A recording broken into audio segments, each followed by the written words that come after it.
I, 30 female, have no contact with my older brother, 34, or his wife, 28, and have not for over a year. For around 3 years before that, our relationship was only upsetting. No matter what I did or said, his wife would claim I was behaving rudely or maliciously, and would scream and cry until I apologized. My brother, her parents, and her brother contacted me over the years to explain this was how she related to girls. Screaming, crying, and reconciling afterward was her way to be close to girls. I was often urged to play along and accept this about her because, over time, we would become close to it. But it got to the point where it was unbearable. Every message and interaction with her was exhausting, and she delighted in putting me down in front of other people. My brother absolutely enabled this and made everything worse. In fact, the final straw was him secretly recording a conversation we had where he asked me some deeply personal questions. At the time, I thought he was trying to be vulnerable together to mend our relationship. I caught him playing the recording with her as they laughed at me. I got a job opportunity far away and jumped at it, making going no contact suddenly much easier. I haven't spoken to either of them since. They've also yet to try to contact me since I moved. They recently had a child, something I only know about because my mom told me, and she's begun bugging me to visit them and send gifts and messages. I tried to say no thank you and even explained if they reached out I wouldn't respond, but I'm not interested in initiating contact. But every conversation I have with her now begins and ends with, "You're an aunt now, you need to act like it," or some variation.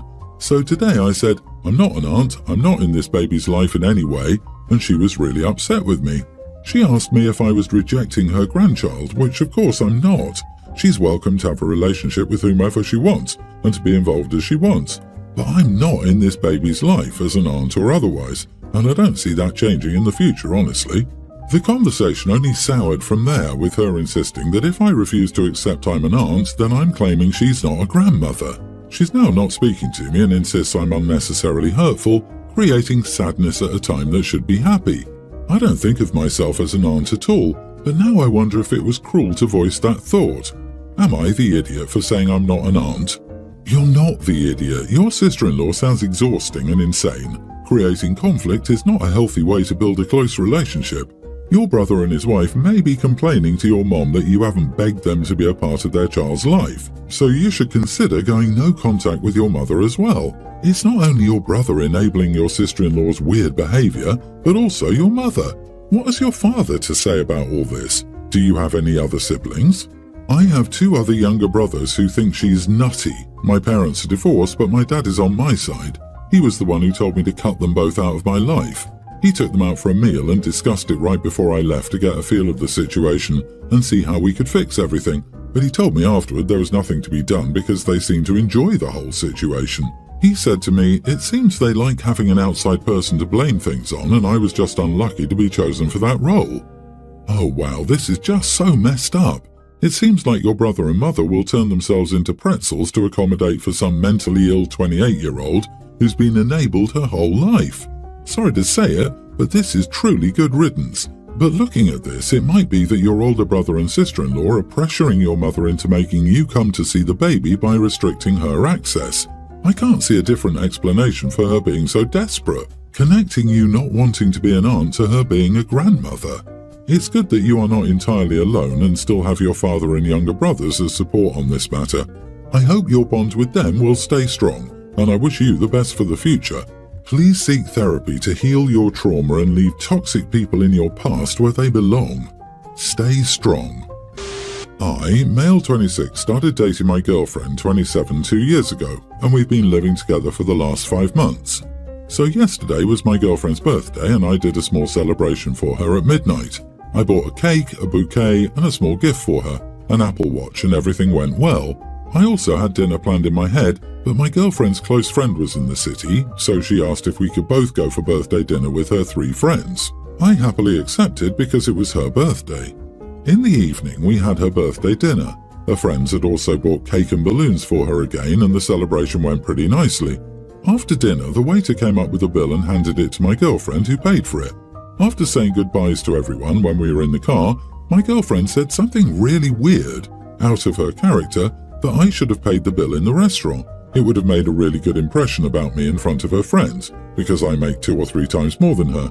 I'm not going to lie, but it was hurtful to hear that, so I said my friends frequently spend time at our place, so you should do more chores and cooking around our house in front of them, so it would make a really good impression on you too. As you can guess, this upset her, and the remaining night was not good. So, was I wrong to make that comparison? You are the idiot, I wouldn't have said that. You had her pay for her own birthday dinner? Oof, bad call. But you could have apologised. Instead, you gave the worst analogy that makes you sound misogynistic. Doing more chores shouldn't impress any guy except those cringy alpha males. It was her birthday. You sound really cheap and not generous. Exactly, the chore analogy was dumb. If it was your birthday and she cleaned up after you, sure. But it was her birthday. You make 2 or 3 times more than her, and you got her a small gift at midnight and didn't bother to pay for dinner on her birthday. Either you don't care about her, or you're a cheapskate. I disagree. Birthday or not, you don't invite your SO to go out to dinner with a group of your friends and then spring it on them that you were expecting them to pay the tab. She should have said up front that she wanted this dinner with her friends to be a birthday gift from you. You are not the idiot for your sarcastic response, and your comparison was right on target. It's been 2 years. Why must you prove to her friends that you're worthy of their approval? My 26 female sister, 33, has 2 sons, Bracken, young teen, and Neville, tween. My husband, 24, and I went to a basket raffle at our local library this past weekend with my sister, Bracken, Neville, Bracken's girlfriend, young teen, and my sister's husband, 33. This raffle is held every year and has many local businesses and organisations donate baskets to help raise funds for the library. There are all sorts of baskets, from free messages to gift cards to sports jerseys and so much more. Bracken got some tickets for all of the sports-related ones. He plays baseball and has done this every year, and he's been pretty successful in the past. Bracken then went round with his girlfriend. I was hanging out with my husband, sister, and the rest of the family while looking at the baskets when Bracken and his girlfriend returned to us. Shortly after this, while still looking at the baskets, we saw some science-y baskets with projects and books for kids and adults. This type of stuff is what Neville likes. It was going fine until, in that section, they had a few baskets aimed at girls in science, STEM. When Neville saw the baskets, he called them stupid. He started making some pretty awful comments about how girls are too dumb for science, and that's why they needed special baskets. He made some more comments like, "This is why the robotics club is all boys." My husband and I just dismissed it, but we could see a few people giving us looks, and Bracken made a comment telling Neville to shut his mouth. The raffle happened, Bracken won a lot, but the rest of us didn't. On the car ride home, my hubby and I asked each other where Neville could have learned that language, and we were stumped. Last night I got a call from my sister and she seemed stressed. She told me about how horrible Neville's first month of middle school was. She was telling me he was being targeted and bullied. I asked her to explain what happened and she was just crying. I asked if she could give the phone to someone else. She gave it to Bracken, who told her she wasn't telling the truth. He said that kids were mocking Neville for what he said at the raffle. Bracken admitted he was telling his friends about it, who then spread it around to the 6th graders. Some of the kids in Neville's grade were calling him creepy and weird and were doing it to his friends as well, who defended his comments. My sister quickly grabbed the phone from him after. After she calmed down, she asked me what to do. I told her that this was her fault for not correcting Neville's behaviour. She said that she didn't know why he said it and said that she can't just take away his phone or friends when I mentioned both as a possible source. She just doubled down and said she needed to teach Bracken and his friends not to gossip. I told her she was being ridiculous and hung up. She tried calling back, but I didn't pick up. Then I got angry texts. Am I the idiot? Everyone's the idiot here except Bracken. We have a tween falling into the misogynistic rabbit hole. Poor parenting. No one, including you, your husband and his mom, said anything. Instead, everyone ignored his comment. I applaud Bracken for at least telling him to shut up. Agreed. At least his brother was willing to tell him to shut up. Silently judging a kid who's acting this way isn't going to make him change, and his mom trying to turn this on Bracken is just ridiculous. Your sister needs to teach her son better than treat him like an angel that can do no wrong. But why didn't you, as a responsible adult who was present, immediately shut down the stupid comments?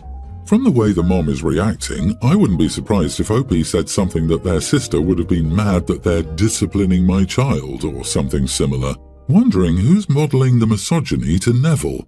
Curiously, his mom sees nothing wrong with his attitude against women. Guess Neville's the golden child. Poor Bracken. I, 24 female, have a twin sister Maisie, 24. Maisie is pregnant with her first and due in February, and the baby will be a boy. Last week she opened up to me and said that she and her husband, 26, have been fighting over baby names, and she said she's sick of hearing about it and wants to settle on a name that they both like. Maisie and her husband are both a bit geeky, not that there's anything wrong with that, and she told me she wants to name the baby Luffy, as in the character from One Piece. Her husband doesn't want this name and says the kid will be bullied. She asked for my honest opinion, and I told her that the name was silly and her husband was right. I tried to say this gently, but really, how gently can you tell someone their idea is stupid? I suggest she go back to the drawing board on that one and look at names of lesser-known anime characters if that's what she wants. Maisie got upset and said the name is cute and we're both just being close-minded. I told her she asked for my honest opinion and she got it. She kept trying to convince me that it was a good name and the conversation was becoming hysterical, and I told her it was a stupid name, end of discussion. She started crying and left, and since then she's been giving me the cold shoulder. Her parents told me to tell Maisie I'm sorry because my words upset her and I should have been nicer about it. Not the idiot, and it is a stupid name for a child outside of the anime world. She can give the baby a normal name but call him Luffy as a nickname or something. And I would remind Miss Maisie that kids grow up. Does she want her child to be a 40-year-old guy still dealing with being named Luffy when that anime has been forgotten by all but those with nostalgia for it? The mom-to-be is insane. Luffy is not a good name for a child in my opinion. It's more suited for a stuffed animal, a new innovative pillow brand, or a perfect name for a cat. You can have a unique name without it being comical. That's a terrible name for an actual child. Kids are brutal. They'll find any reason to bully if they're inclined to bully, but parents don't need to hand them material. I think some people tend to forget that their baby is going to grow up and have to live with the name as an adult in the real world. It's cute is a terrible reason to choose a name. I knew a girl growing up with a name similar to Glitter. She changed it because she was tired of being asked what her real name was, not her stripper name.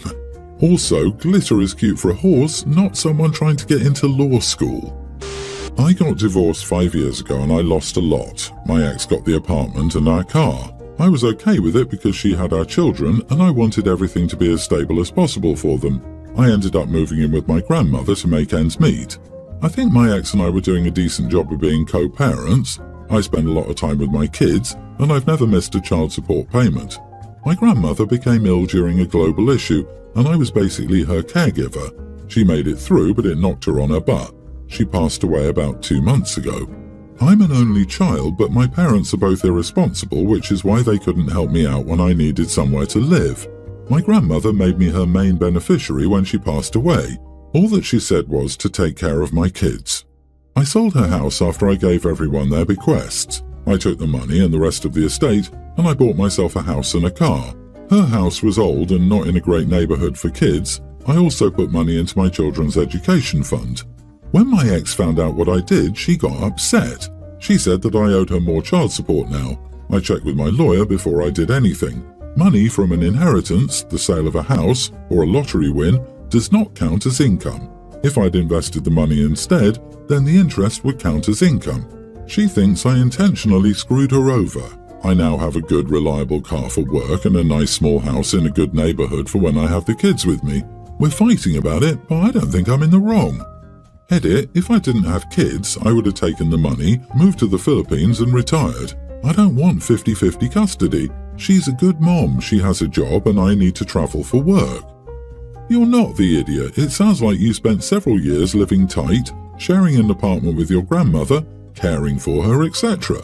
You certainly weren't living high on the hog then and you aren't now. You bought a small home and a reliable car which will benefit your kids. You put money in their education funds. It sounds like you're responsible with the money and she's just mad that she doesn't benefit from it. It's not like you came into a huge fortune and bought a beach condo and private plane.